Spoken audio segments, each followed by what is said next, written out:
Hello everyone and welcome to the National Army Museum for today's Friday Insight. Here at the museum we tell the story of the British Army and the people who served in it from the civil wars to the present day through our galleries, collections, programmes and research. There are many ways to support the museum. You can buy a book in our shop, visit the cafe, donate or become a member where you can get exclusive discounts and your very own events programme. So today I'm delighted to welcome Sergio Miller. Sergio is a former officer in the Intelligence Corps. For the last 25 years, he has worked in the defence industry and until 3 years ago, continued to serve in the Army Reserve. He's written articles for the British Army Review and the Wavell Room and is the author of a two-part history of the Vietnam War, In Good Faith and No Wider War. Today, he'll be reassessing the British Army's operations in Helmand Province, highlighting aspects of the campaign that went well and exploring what wasn't as successful. There'll be time at the end for questions for Sergio, both for our in-person audience and online. In person, if you just raise your hand, I'll come around with a microphone. Online, you have your Q&A chat feature, so please put your questions in there.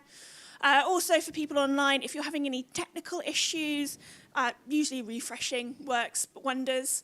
Otherwise, you have your chat feature where a member of staff will be there to help you. With that all said, I'm now going to hand over to Sergio. Thank you very much. Everyone can hear me? Okay, thank you for coming along. I put together a presentation with around 76 slides, which is probably too much for an hour. So you'll have to forgive me if I race along from time to time. It's in 3 parts. In the first part, I give an overview of the place and the mission. If you're a veteran in the room, it'll be a refresher. For those of you for whom this is new, hopefully it sets the context. In the second part, I bring out some themes from the campaign, not all good. And then in the third part, I'll finish with things that went well, because both Basra and Helmand are likely to be remembered as misadventures, but in doing that, we pass over that actually good things happened, and we shouldn't forget those. So with that, I will push on. First of all, the place. Afghanistan is a very large country. If you're going to deploy a military mission to a territory that size, numbers are probably going to be an issue. And the reality was then, and is still today, that the only country in the Western Alliance with the numbers was the United States. And the United States took the view, or Washington took the view, that effectively the war was over, when in fact it hadn't really started. It then became embroiled in Iraq. And the Bush presidency took the forced and bold decision to surge in Iraq to save the mission, but his successor, Obama, was reluctant to surge, to increase troop numbers in Afghanistan, which was viewed as a sideshow. And once Osama bin Laden was found and killed, then Washington's focus really was not on winning it, if they ever seriously thought about that, but on leaving. That affected all the allies, those developments over those years, and it especially affected us because we're such a close partner to the States. We were the only country that supported the initial American Operation Enduring Freedom, November, December 2001, following the September 11th attacks. Then from 2002 to 2005, the British commitment to Afghanistan was basically a battalion-strong force. The majority were based in Kabul, the capital, and then there was a company-sized force up here in Mazar-e-Sharif. It was military tokenism, but then all the ISAF contributing nations, ISAF was the International Security Assistance Force, they were all indulging in military tokenism. Nobody really wanted to be in Afghanistan. Over that period, a plan was agreed to roll out ISAF across the territory of Afghanistan, creating 4 regional commands, north, south, east, and west, and the capital district, which the French took. And we agreed to move to the south alongside the Dutch and the Canadians. And specifically, it was this area here, Regional Command South, Uruzgan province, which is where the Dutch went, the Canadians went to Kandahar, and we ended up in Helmand. At the time, there was a lot written and speculated of, well, why did a British task force end up in the southwest corner of Afghanistan? But in fact, there was no mystery to it.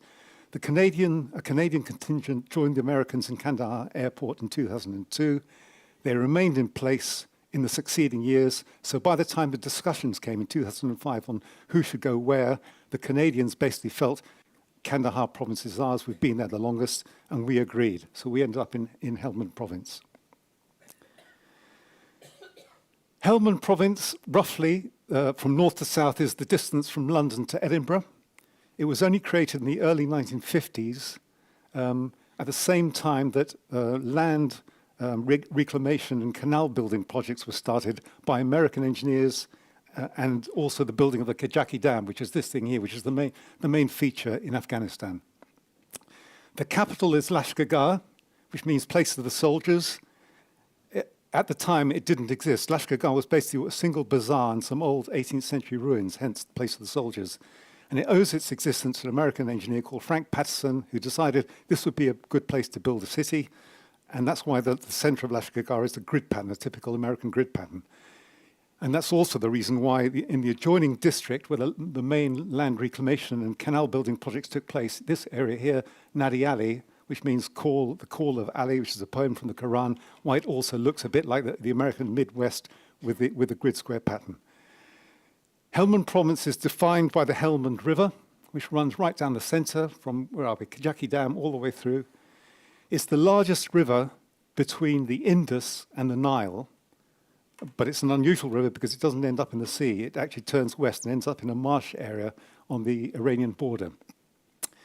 Geographically, Helmand basically divides into three parts. The northern part, which runs from Sangin upwards to this mountainous area. There are two main settlements, Nowzad, which means new town. It's a very small settlement. Musakala, which means Moses' place, slightly larger, and then Kajaki Dam.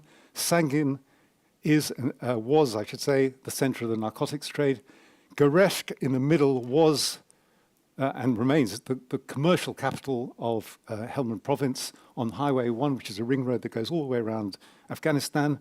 Lashkargah I've already described, and then Darvishan in the south is the only settlement of any significance in the south. South of Darvishan, there's basically nothing. There's just rocky desert all the way down to the border with Pakistan, the Durand Line as it's known, because it was surveyed by a Royal Engineer officer many years ago, his name was Durand.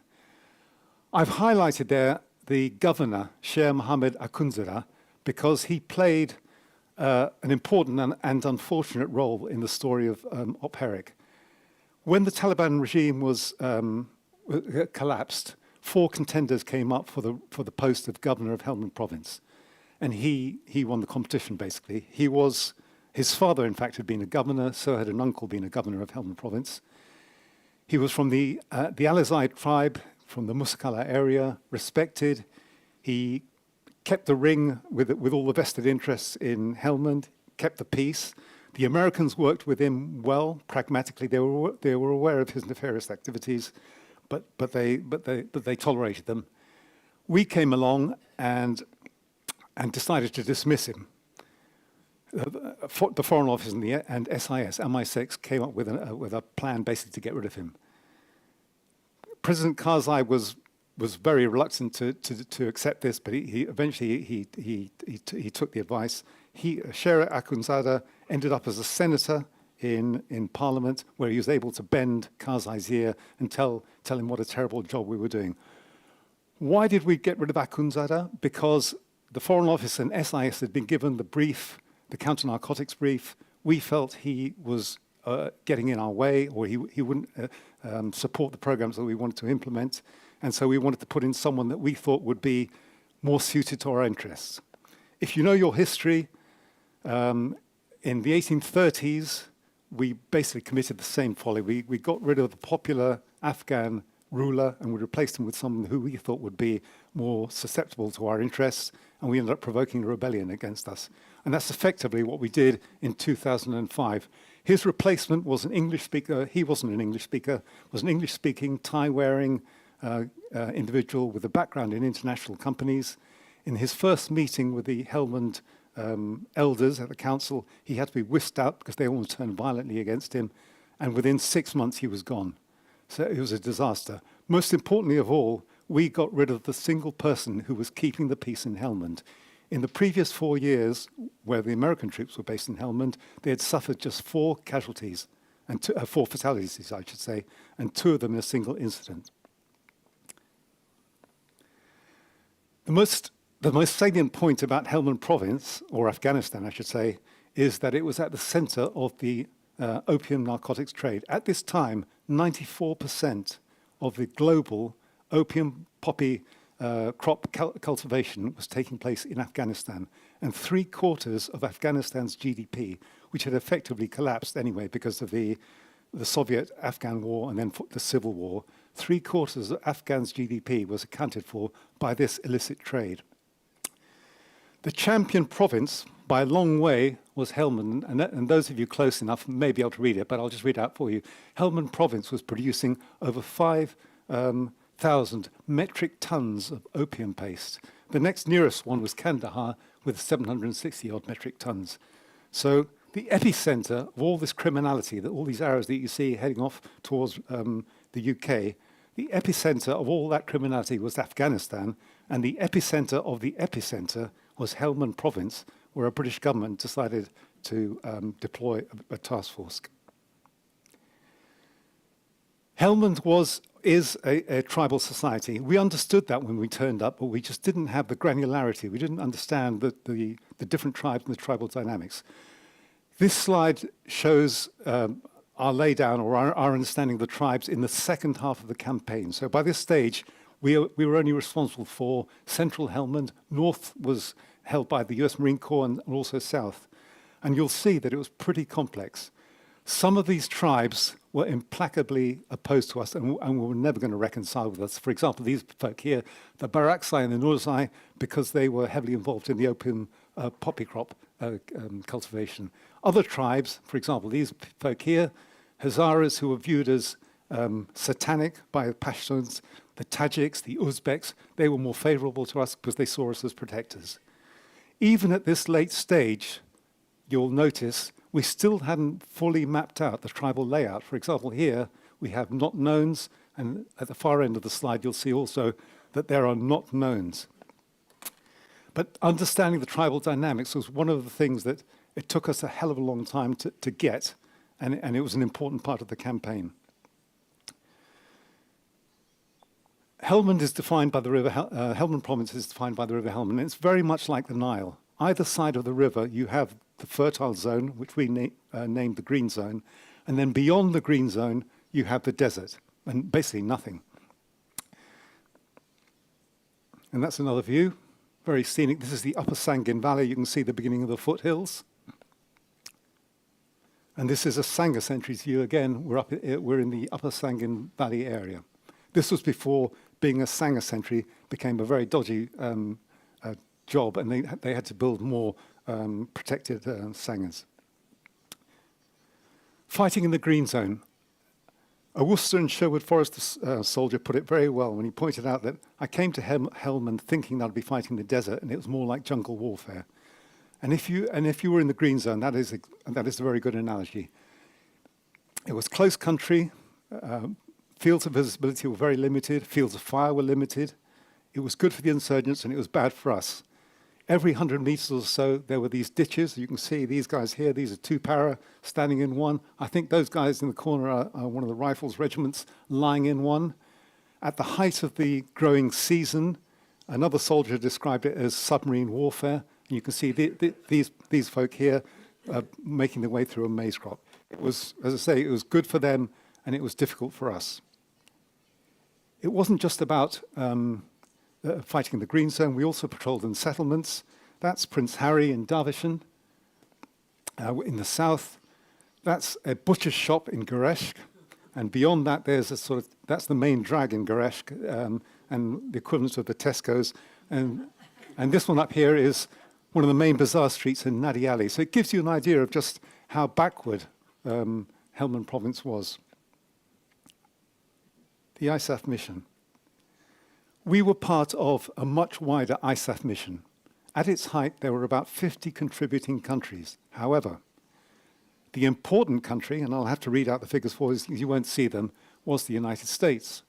This was 2012, so we're now looking at drawdown. With 90,000 troops. The next biggest contributor was this country with 9,500. The disparity was enormous.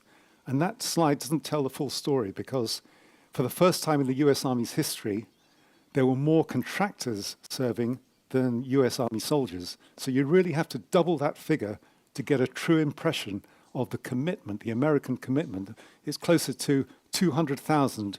And then the next biggest group was us with 9,500. It's a sore point. It's raised its head again as a result of the Ukrainian war. Our dependency on the states, without the states, there would not have been an ISAF, and it's still true today. Okay, an overview of Op Herrick. Why were we there? This was a prepared statement read out by then Defense Secretary John Reid. I apologize for the spelling. That should read R-E-I-D, not, I should have corrected that. In January 2006, 3 months before the paratroopers deployed on Op Herrick 4. All those points are worthy ambitions. However, if you pose the question, well, how are you going to do this, and also why, they raise points. For example, why are we trying to build a democratic state in a near-medieval, rural, deeply conservative Pashtun society? Are those bullet points that the Helmandis presented to us, or are those agenda items of British government departments? And the answer is obviously the latter.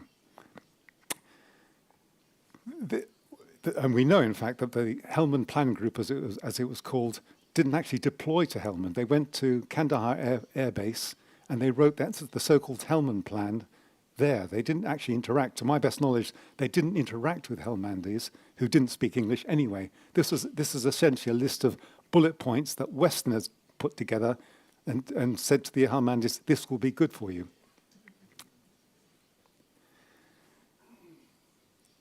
In 1952, some of you who may know the history, Eisenhower made a famous speech in which he likened the situation in Southeast Asia to falling dominoes. If Vietnam fell, then all the dominoes would fall and all of Southeast Asia would turn communist. That became known as the domino theory, and it underpinned the American commitment to Vietnam. In fact, if you read all the, they were known as National Action Security Memorandums, the NASMs that the White House promulgated from the Eisenhower presidency through to the Johnson presidency, they all, relating to Vietnam, they all start with an assertion of the domino theory. It's really striking because NASMs were essentially policy documents where the US government said, we are going to do the following, but they all had to start with a justification. Why are we doing the following? And the only why that Washington could come up with was the domino theory. Afghanistan also had its domino theory, and it was a jihadist domino theory, and it was articulated early on by Prime Minister Blair in November at the Lord Mayor's banquet speech. The full transcript of his speech is 4 pages long, but this is the key bit where he says, if chaos and strife get a grip on a region or a country, trouble will soon be exported. In other words, if the domino falls in Afghanistan, then the dominoes will fall all the way back to a street in London. And because of that, we have to take a more active and interventionist role. But was this true? Wasn't it the case that Islamist terrorism, which erupted in this country and was unknown in this country, happened because of this government's, or the British government's, participation in the invasion of Iraq? Wasn't it the case that the terrorists, the Islamist terrorists, were homegrown? They had nothing to do with it, with Afghanistan. Isn't it the case that chaos and strife has always been present in what used to be called the Third World, today is known as the developing world, and that didn't result in the export of violence to this country? And isn't it the case that it was our interventions precisely that were causing the problem? That was never challenged, and it created the mantra, keeping Britain safe from terrorism. Those of you who lived through it may remember. Politicians repeated that. Senior military officers repeated that because it's the only thing they could hold on to. And yet, 4 years on, after the Taliban have swept back into Kabul, are you or I any less safe because we're no longer there? Obviously, the answer is no. Okay. Op Herrick can be divided into 3 parts. We simply haven't got the time to go through each, all the different Herricks in detail. For the civilians amongst you who don't know, the reason why it's Herrick is because the MOD uses a random name generator, and it just happened to throw up the name of Herrick, who's a 17th century poet. The reason why it starts with Herrick 4 is because there was a Herrick 1, and there was a compressed Herrick 2-3, something that is forgotten. British troops were in Helmand a full 6 months before the controversial Op Herrick 4, which set things off onto badly. A British, an infantry company, sappers, engineers, signals, Royal Air Force, they all turned up a full 6 months before to start setting up the infrastructure, the airstrip, Camp Bastion, the headquarters that was going to be built at Lashkar, and so on and so forth. That force was not molested. They had no trouble at all. And in fact, there was discussion on how many white minivans we would have to procure to ferry the troops around. I saw the document, and I remember, smiling afterwards in retrospect, given what happened. But that gives you an idea of how peaceful it was and the perception that, that we're not going to have any trouble. However, we did have trouble because of the controversial Op Herrick 4, which we haven't got time to discuss. Those first 5 Herricks stand out because each of the brigade commanders that came in attempted to deal with the insurgency in the light of their own perceptions and their understanding of the problem in Helmand and how to deal with it. And as a consequence, the post-operational reports, the PORs that they wrote, are actually the most interesting for future historians because they expressed their ideas and they thought, this is what's happening. After Op Herrick 8, that stops completely. I don't know whether that is because instruction came from above to stop debating it. But from Op Herrick 8 onwards, the PORs become basically bland technical documents that sin by omission. In other words, you read a paragraph and you think, okay, but so what? Is this good or is it bad? But there's no comment. It becomes neutral. Op Herrick 8, which is Mark Carlton Smith, in his POR, he is the only brigade commander who used the phrase strategic failure. He warned that the mission was heading for strategic failure. He wasn't a seer, and he couldn't have foreseen the end that came in 2021, but it is nonetheless notable that there were 17 brigadiers, I think, in total that passed through Helmand, and only one made that point, as it were, spoke truth to power. The difficult years were Herricks 9 through to 13. They were difficult because we suffered the majority of our casualties over this period and because IEDs proliferated, which we will be looking at. It was also over this period where the US Marine Corps came in and reinforced us, and there was also the change of government from the Brown government to the Cameron government. And then finally, there was the drawdown from Op Herricks 14 through to 18, where the mission changed from trying to take on the insurgency to train the Afghan National Army and the Afghan National Police for the handover. Was anybody accountable? That top line is not unique to the MOD. You could draw that line for every British government Department of State, really. But it does raise questions for a War Department, the Ministry of Defence. Who was responsible for that war?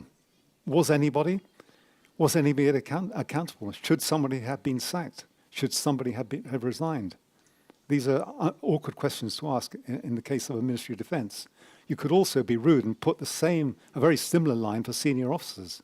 And then if you compare that line with the American Defence Secretaries, if you were someone like Robert Gates, who served across 2 administrations and did 5 years as Defence Secretary, what was he making of the Brits? Because he had to deal with 5 British Defence Secretaries. Well, we know something about what the Americans thought of us because of the WikiLeaks, and it wasn't flattering. Okay, who were we fighting and why?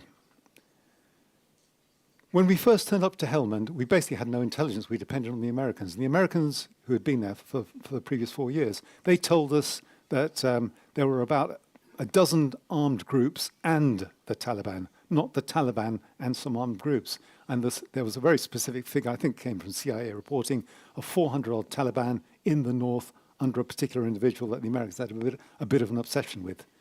And I think that's the armed groups is why John Reed, when he gave made his announcement about he hoped that we'd spend 3 years there and not fire a shot, he didn't say, but the Taliban may attempt to derail us. He said that we know that there are some groups that may attempt to derail us. And I think he said that because he was being briefed with the same intelligence that I was reading. Who were these armed groups? And how do we reconcile the puzzle that if you go through the shell's worth of documentation that the 8-year campaign generated, all the reports and so on and so forth, what you see is Taliban or TB, the abbreviation. Were they? The answer is we're just never going to know whether they really were Taliban, that is hardcore Taliban trained in Pakistan and so on, or whether we were really just fighting locals who didn't want us to be there. Halfway through the campaign, we noticed that around 70% of the occasions where we were able to recover a body and an elder from a village came to collect that body, that individual that we'd just killed came from a village within 2-kilometer radius of the patrol base where there had been that firefight. In other words, we had basically killed someone from a local village. It couldn't reasonably be the case that in every village there were Taliban and there were not. So the probability is that in the majority of cases, we were basically getting into bun fights with the locals who didn't want us to be there. There were two broad approaches to the insurgency. One was this: can we shoot our way out of this one? And these are the numbers from One Royal Anglian in 2007. They were pretty chuffed with themselves. They had over 350 firefights with somebody. And you can see there the ammunition expenditure, how many bullets they fired off, how many Javelin missiles they fired off. This is an anti-tank missile that they were firing at human beings, 87, each of those costing $76,000 in those days. They called in 154 CAS missions. CAS missions in airstrike, these aircraft dropping 500-pound bombs in those fields. Was this going to succeed? Well, it wasn't, basically. Why? Because we basically started off a chain of retaliation between us and them, and once you start that, it was going to be very hard to stop it. It was the case that we started off violently, and as Op Herrick proceeded, we gradually began to realize this is just not going anywhere, we need to calm down. But it was never the case that the violence stopped, because once we had started that chain reaction of violence, then it was always going to be difficult to stop. We like to pride ourselves that we weren't like the Americans, that we had a softly approach, but was this true? The numbers suggest that it wasn't, basically. That top line shows you the GMLRS firings. GMLRS was a rocket, a single rocket, very large rocket, went out to 70 kilometers, unerring accuracy. The Americans provided 4 launches to us, and you can see by the end, we had fired off 817 of these missiles. Each, I can't remember the exact cost of them, but they're over $100,000. So we had fired off about $80 million worth of rockets at individuals, at insurgents. Those 4 launches that we had accounted for half of all the GMLRS firings across Afghanistan. So we were the GMLRS enthusiasts in Afghanistan. The bottom line shows another missile. This was the Israeli Spike extended range missile that we procured. We changed the name to Exacta because of the sensitivity of us firing an Israeli missile at Muslims. And again, you can see we only brought it into service in Herrick 10, but you can see by the end of the mission, we had fired off 186 of these missiles. So it was a bit of a self-serving myth on our part that we are subtle and that we follow a softly approach. The reality was we were pretty violent. The other approach was, okay, if we can't shoot our way out of this, can we talk our way out of this? And this is Ashura, the meetings that we held. We held shuras right from the beginning, and in fact, Ed Butler, the first brigadier, held shuras in Sangin, which would have been unthinkable towards the end. You'd have been lynched if you tried to do that. And we got good at this. We wrote a doctrine note on it. We held hundreds of these, and as the mission developed, we got better and better at them. But they never quite compensated for the fact that we were also being violent. So on the one hand, we were sitting down with the Afghans and talking to them and saying, what are your problems? How do you think we should resolve this? And on the other hand, we were also still firing and shooting. So the two things contradicted each other, much like happened in Vietnam. Okay, some themes. Soldier weights. If you served in Afghanistan, probably one of the most emotive issues was the soldier weights. A colleague of mine that was working in the defence company where I still work wrote the article for British Army Review in which he pointed out that British Army soldiers were being asked to carry more weight than you can legally load on a seaside donkey. And in fact, they took measurements in the summer of 2008, and soldiers were having to carry between 50 to 60 kilograms of weight on patrol. That had an important consequence, and that was that fire and maneuver, the basic battle drill that everyone is taught when you go through battle school, went out the window. You can't maneuver if you're carrying 50 to 60 kilograms of weight. So it just became fire, and the fire was destructive. Another theme was the austere living. We tend to think of Helmand as the summer fighting, but there was also the winter tours, and the winter in Helmand was miserable. There were flash floods, snow in the higher grounds, and this was one reason, not the only reason, why it was difficult for us to deploy service women in Helmand. The British Army then and today, 11% of the British Army then and today are service women. Just 1% of Task Force Helmand were service women. Not because the Army didn't want to give the service women an opportunity. The Army is absolutely correct in the way it offers opportunities to service women today. It's very different to the Army I joined. But the challenges of sensibly deploying what would be one or two service women in an environment like that, you can see for yourselves, they couldn't be surmounted. Barmaying. Everything in the Army these days is an op this or op that, and the minesweeping that every patrol had to do was known as op barma, and it gave a verb to the English language, to barma. That's a Royal Irish patrol, and the guy in the front in Sangin, and the guy in the front is sweeping with a German Wahlen mine detector. Every patrol that stepped out of a patrol base had to minesweep the entire length of their patrol because of the threats of IEDs, which I'll cover in a second.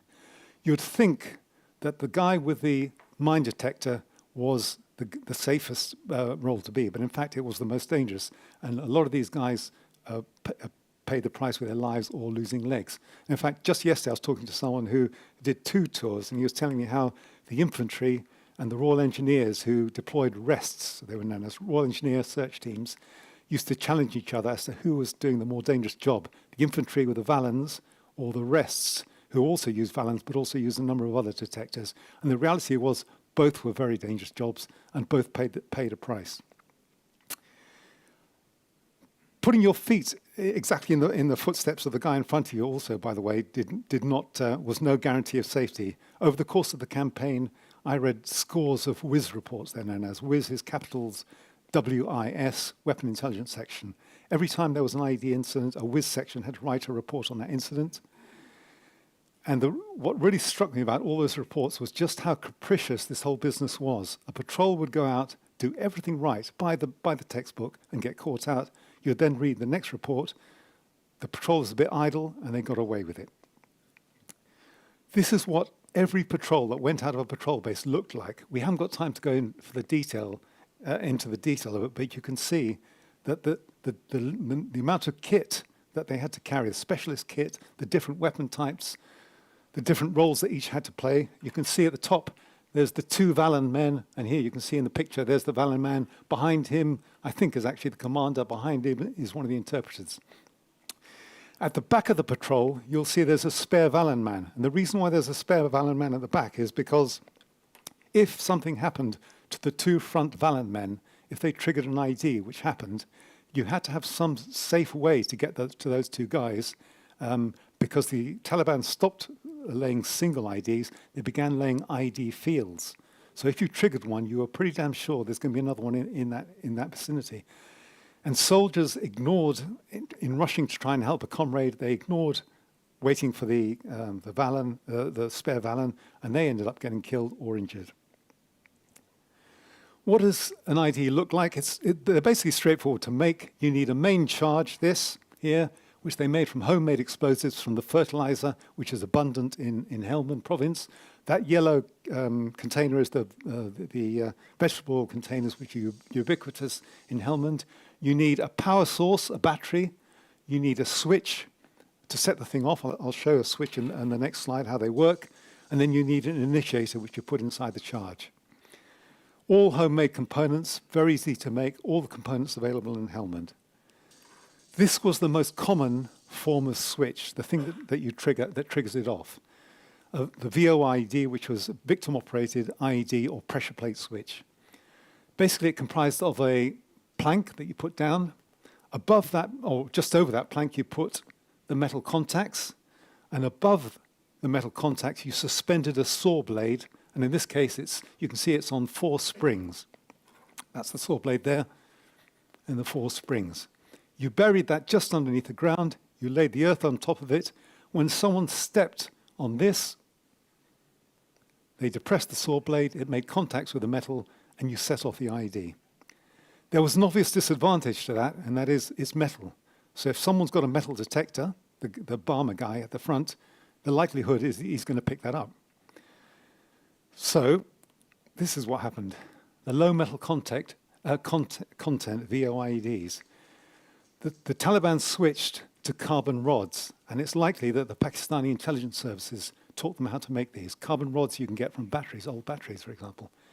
The problem with this is self-evident. All of a sudden, the Vallon man was picking up nothing. And as you can see from the text at the bottom, it says, these devices produce little or no reading on Vallon or other HAZD. A HAZD was a high-assurance search device.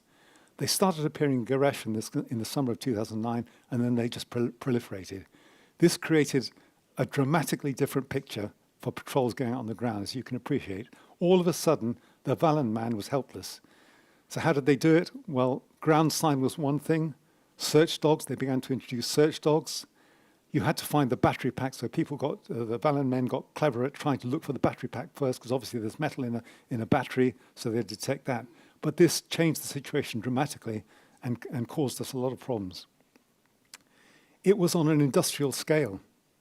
This is a Royal Welsh patrol with their 2 Fijians for the rugby team, and you can see they're very pleased with themselves because they've picked up a large haul.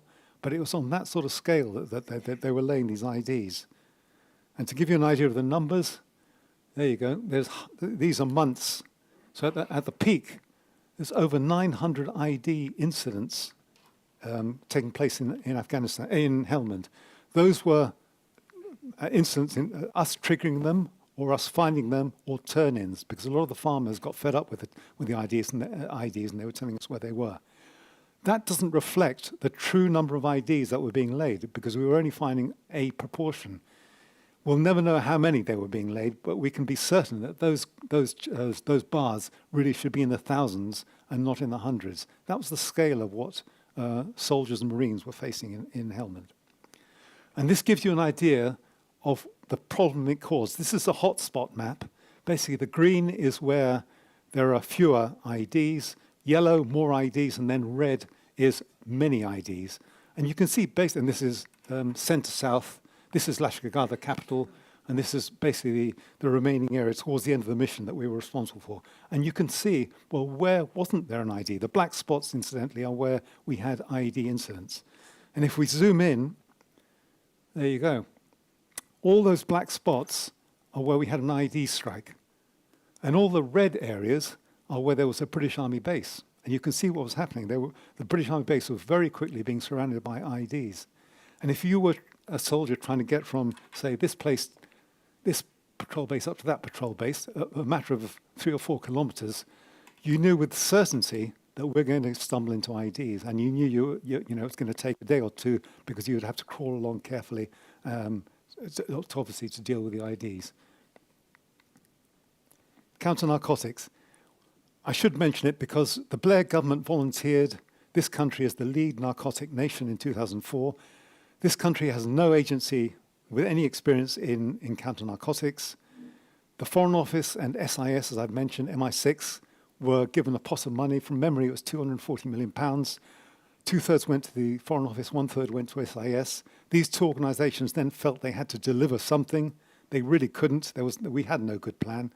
It ended up with, as I've mentioned, the governor being dismissed, which was the start of all our problems.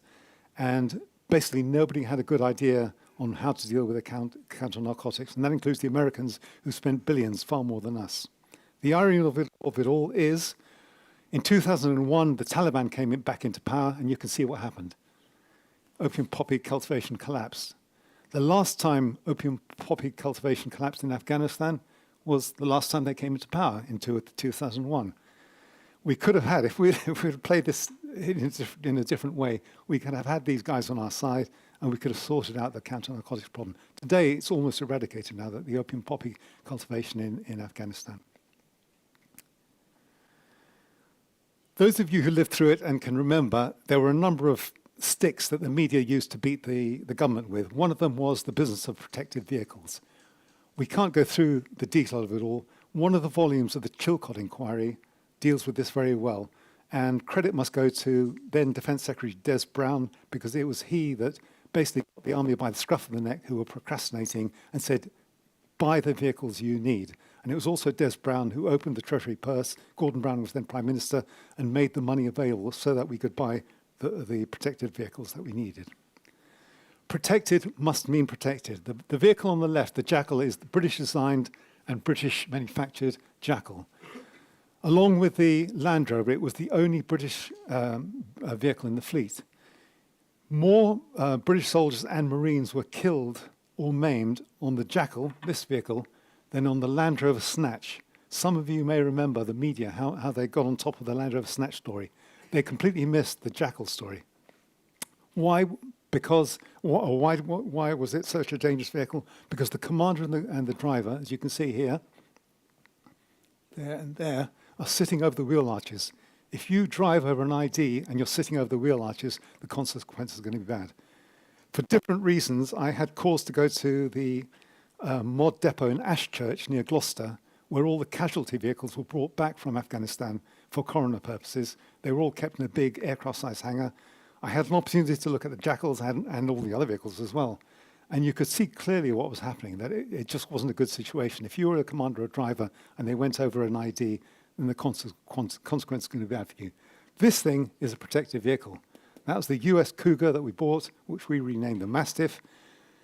A warrant officer in the Rifles serving in Sangin survived 14 IED strikes in that vehicle. Nobody would have survived 14 IED. They weren't surviving one IED strike on the Jackals. He was asked about this, and he said, well, I never really wanted an office job. As if the choice in life is it's an office job or it's IEDs. But it gives you the difference. Protected must mean protected. The saga of not enough helicopters. Again, if you lived through it, you may remember that the media beat the government with. It wasn't the case that we didn't have enough helicopters. And I'll have to read out the figures for you because you won't be able to see them. But this shows the height, the Joint Aviation Group at the height of our deployments. The helicopter types are at the bottom, and you can see we deployed 10 Apaches, 4 Lynxes, 7 Sea Kings, 5 Merlins, and then 9 Chinooks. The red figures are how many of those aircraft we actually had in the fleet. So we actually have 50 Apaches, we had 100 Lynxes, and so on and so forth. It wasn't the case that this country doesn't have helicopters. We do have helicopters. The problem was treasury caps on flight hours and relentless cuts to the armed forces resulting in limited ground crew. You can only fly as many aircraft as you have ground crew, which is a problem the RAF are experiencing currently with the rollout of the Joint Strike Fighter. That was the reason why we didn't have enough helicopters, not because this country doesn't have enough in their fleets. The saga of not enough troops. Oh, heavens, I'm running out of time already. Okay, this photograph here, this image here, shows you the force that was assembled for Operation Panther's Claw, which is the main British operation of the summer of 2009. This was the force available to British Army Brigadier to conduct, Tim Radford it was, to conduct that operation. And to explain what you're looking at, here we have a squadron of the Light Dragoons and 8 Scimitars. These are the ANA, the Afghan National Army, but they didn't really take part. This is one company of the Mercians in Jackals, and this is one squadron of 2 RTR, the Royal Tank Regiment, in a Singaporean vehicle, an amphibious vehicle that we bought. They weren't combat vehicles, they were basically being used as logistics vehicles. In other words, we were using the Royal Tank Regiment as a logistics unit. If you're from a military background, you'll straight away realize this isn't a brigade-sized force. This isn't even a battle group. But these were the only troops available to him to conduct the major operation of that summer. And this is basically what the operation was, just to break it down for you. It started off with the Black Watch conducting a heliborne operation to this drug bazaar at the top. The Black Watch didn't belong to Brigadier Radford. They were a theatre reserve. The Welsh Guards then drove up the length of the Shamalan Canal, which is about 10 kilometers long from memory, to try and block off around 14 bridges to make sure that the insurgents wouldn't escape.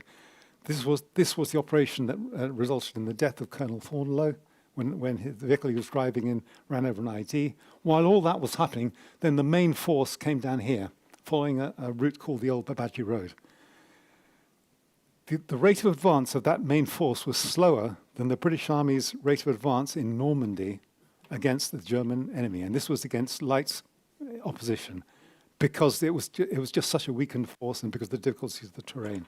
Eventually, to get the thing going, to keep the thing moving, 2 more heliborne operations were mounted by the Black Watch here and here. This lot, eventually 3 weeks later, arrived at this point here, exhausted, and then Brigadier Radford ordered the Welsh Guards in Warriors to come down all the way from the north to finish off the job and come down here. This isn't a portrait of an army well-resourced. This is a portrait of an army that was really on its last legs and was being asked to conduct operations at the limits of its manpower. Sangin, some of you will remember. Was it worth it? In the autumn of 2006, 3 Commander Brigade took over from 16 Air Assault Brigade, Herrick 5. The brigade commander, Jerry Thomas, suggested, why don't we get out of Sangin? Let's park ourselves in Ford Operating Base Robinson, just 5 kilometers away from Sangin. We'll be out of the way. We won't aggravate the locals. We're close enough to do something if we need to. That was turned down for political reasons because the Americans were displeased with us. They saw our withdrawal from Musa Qala. The Musa Qala deal, as it was known, as a British defeat, so it was politically unacceptable. We can only speculate what would have happened and how many lives would not have been lost had that sensible advice been taken. This slide shows the last British Army unit that served in Sangin before they handed over to 40 Commando, who then handed over to the US Marine Corps. Those are all the folk that died. And if you wanted to get a better picture of the hit that 3 rifles took, you'd have to add all the amputees and all the other wounded as well. The image on the left shows all the British patrol bases that we had set up. And every 100 meters, there's a British patrol base. We were trying to suffocate them. But was it ever going to succeed? We were in Northern Ireland for 30 years. Did we ever win over the nationalist communities in West Belfast or Londonderry? No, we didn't. Why did anyone think that we were ever going to win over the people living in Sangin, which was at the centre of the drug trade? Incidentally, the US Marine Corps fared no better than us. The first 2 battalions that turned up arrived with too much confidence, overconfidence, I should say, and suffered very heavy casualties. One of those battalions suffered the most casualties of any US Marine Corps battalion in Afghanistan. Robert Gates, the Defense Secretary, was so perturbed by this that he considered pulling the US Marine Corps out of Sangin, which is ironic because that was the very thing that Jerry Thomas, back in 2006, had suggested and was unable to do because of American displeasure at us. The incredible vanishing British defence industry. This is going to be too difficult a point, and we're running out of time anyway to explain in detail. But basically, in order to sustain the campaign, we had to buy a lot of kit. There was so much kit that we ended up having to produce a guide of what kit we had. And this is the front page of that guide. It was 116 pages long, 1 page for each bit of kit. Just 18 pages of that guide were British kit, and that included legacy kit like the Tornadoes, a Tornado Fighter, the Lynx, the medium girder bridge, and so on and so forth. The majority of the kit that we had to buy to sustain that campaign was foreign, and in fact, all the images you see there, that's all foreign kit. So what? If this country were embroiled in a major war tomorrow, we would find ourselves in exactly the same position as Ukraine found itself in 2022. And if there's anyone in the audience that works in the defense industry like I do, you'll recognize what I'm saying. We didn't so much take a peace dividend in this country from the 1990s onwards. We have disarmed in this country, which is something that the present government is trying to now rectify, but it's a hell of a long and slow process. What went well? And I've only got 5 minutes to go through this, which is going to be difficult. Okay, we should recognize immediate first aid improved immeasurably. If you had served in Northern Ireland in the 1980s, you carried a yellow card in your top left-hand pocket, which was the rules of engagement. You carried a field dressing in your top right-hand pocket. That field dressing was unchanged since the Second World War. In Helmand, for the first time in the history of the British Army, the medics, the team medics, were given the correct training, the proper training, and the kit to save lives in the so-called Platinum 10 minutes, and they did. The number of amputees that survived is a testament to that. The guy in the picture, I'm pretty sure is a Lance Bombardier. Those of you who are close enough can see he was shot in the neck. You can see the entry wound and the exit wound. I can't explain it, but he basically got away with it. As you can see, he's fine, or as fine as you're going to be if someone has just shot you in the neck. The Mertz and the Bastion Roll 3 Hospital, again, a success story. The Mertz were the medical evacuation response teams, this thing here, back of a Chinook helicopter. Uniquely, amongst all the ISAF nations, we were the only ones that decided to go for the large Chinook helicopter. And Defence Medical Services thought they got it right. It meant you had more people and more life-saving equipment. Bastion Roll 3 Hospital was the default life-saving hospital for everyone in Helmand. And here are some statistics. As you can see, the majority surgery hours were actually dedicated to the civilians, not to the military.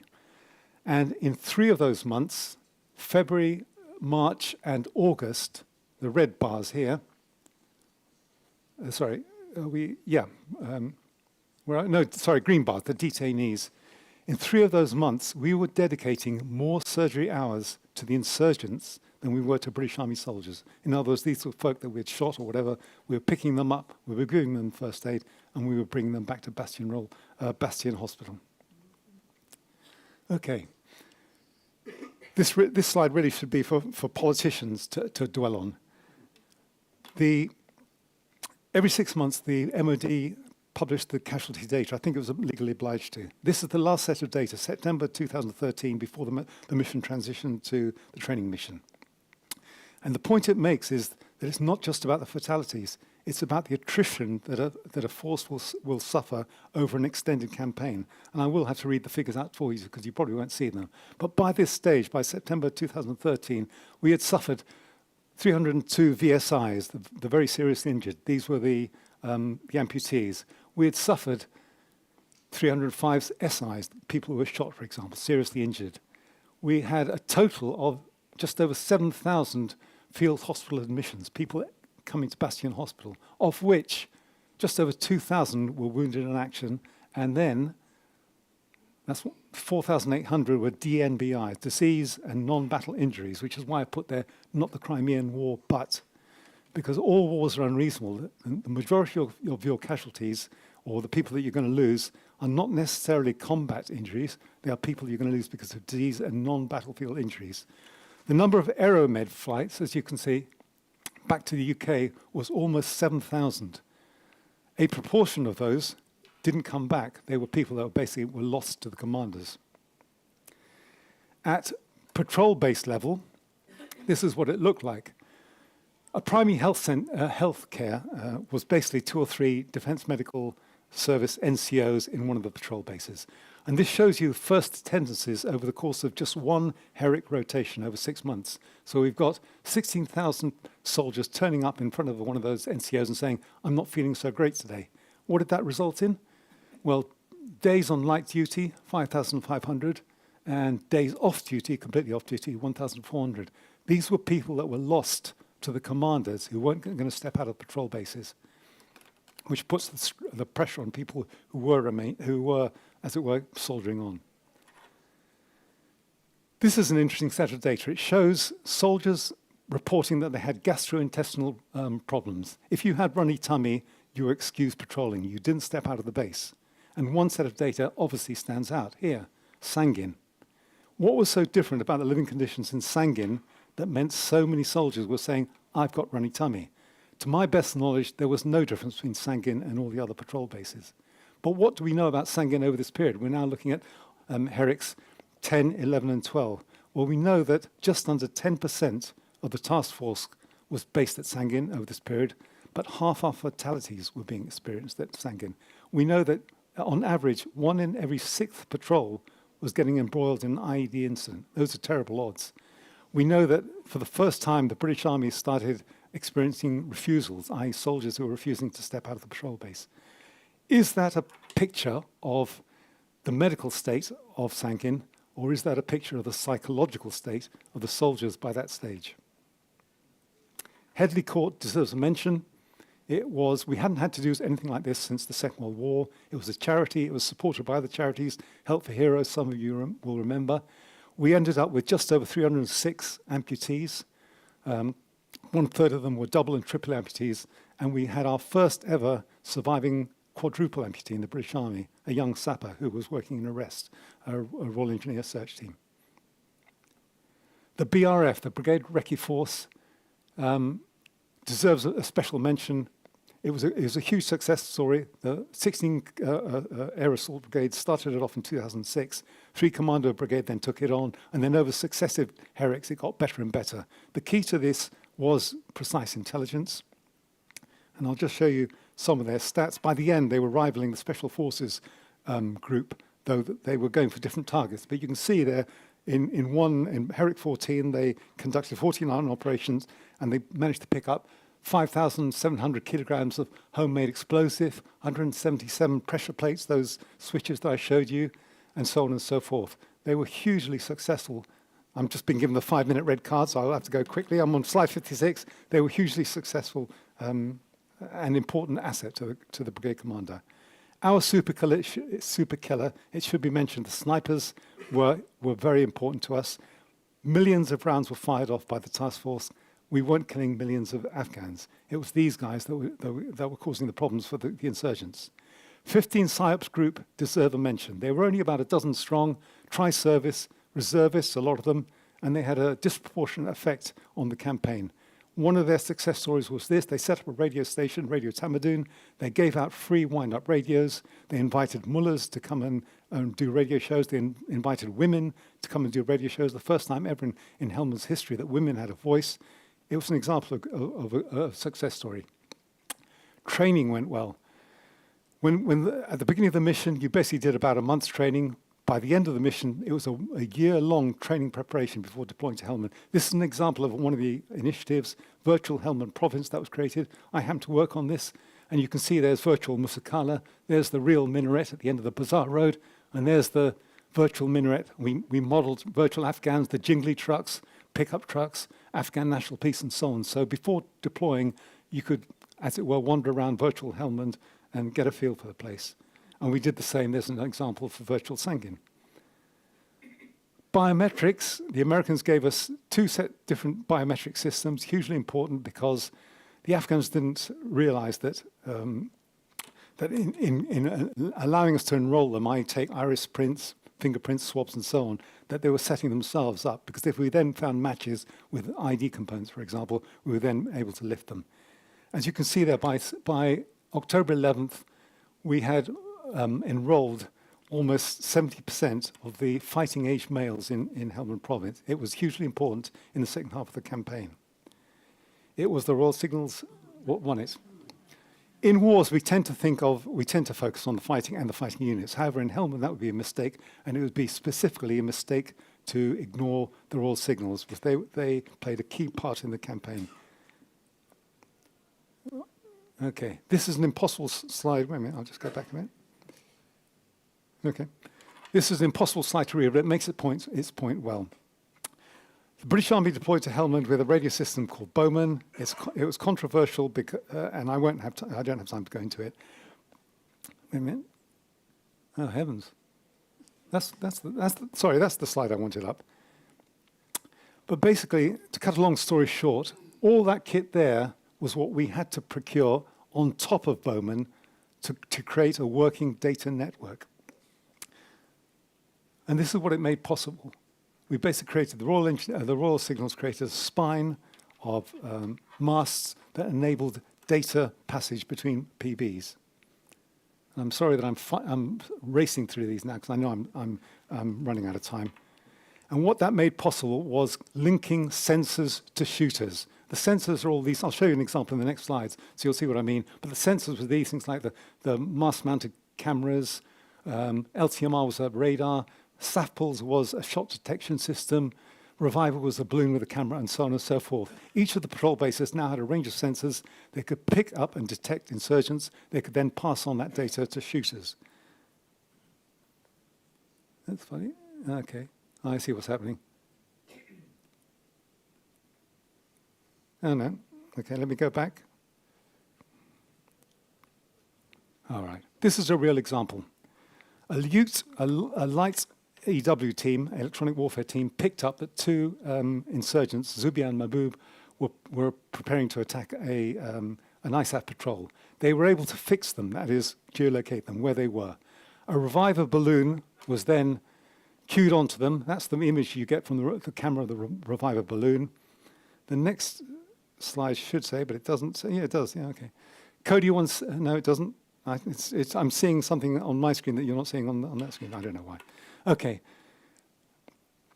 A UAV, Predator UAV was then queued onto them, and positive identification was achieved. You couldn't engage without positive identification. You couldn't just shoot at Afghans. You had to positively identify. PID had to be achieved. PID was established, and they were engaged and killed. That sequence of events happened in 4.5 minutes from a LUT detecting and saying, we think we picked up two of the insurgents, to those two insurgents killed, 4.5 minutes. And that's fantastic. You basically can't get better than that.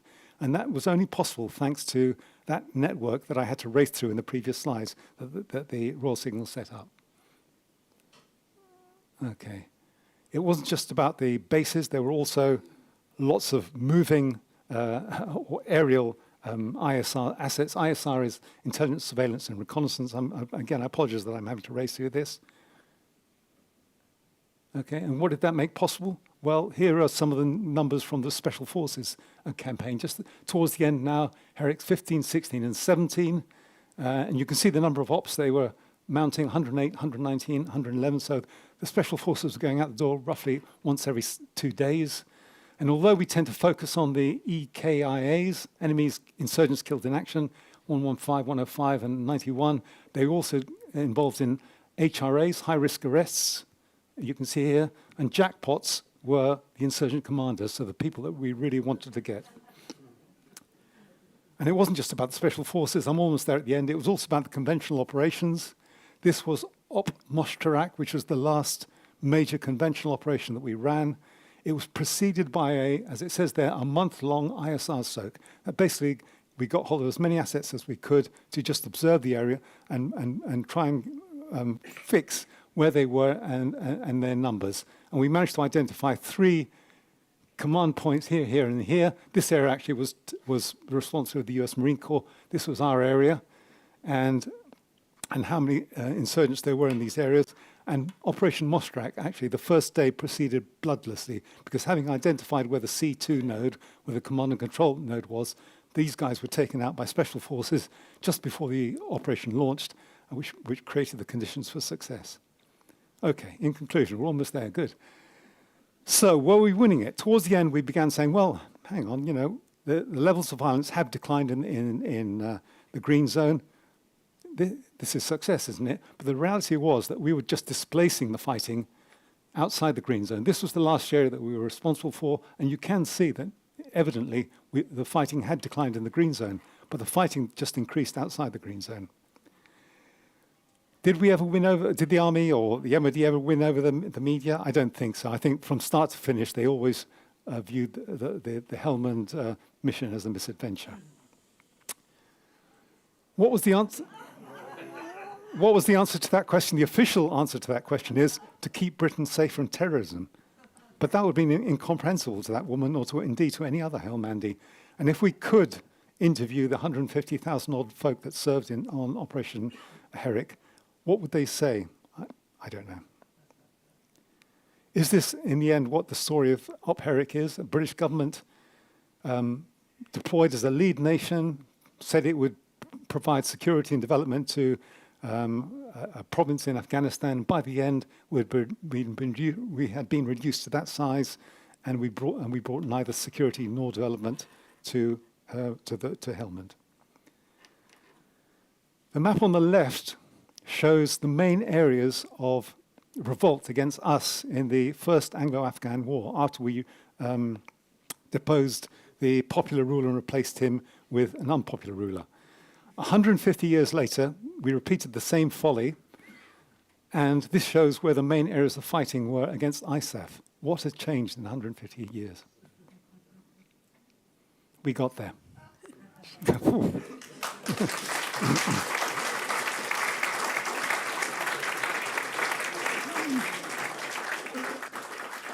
Thank you so much. Guys, we have run over.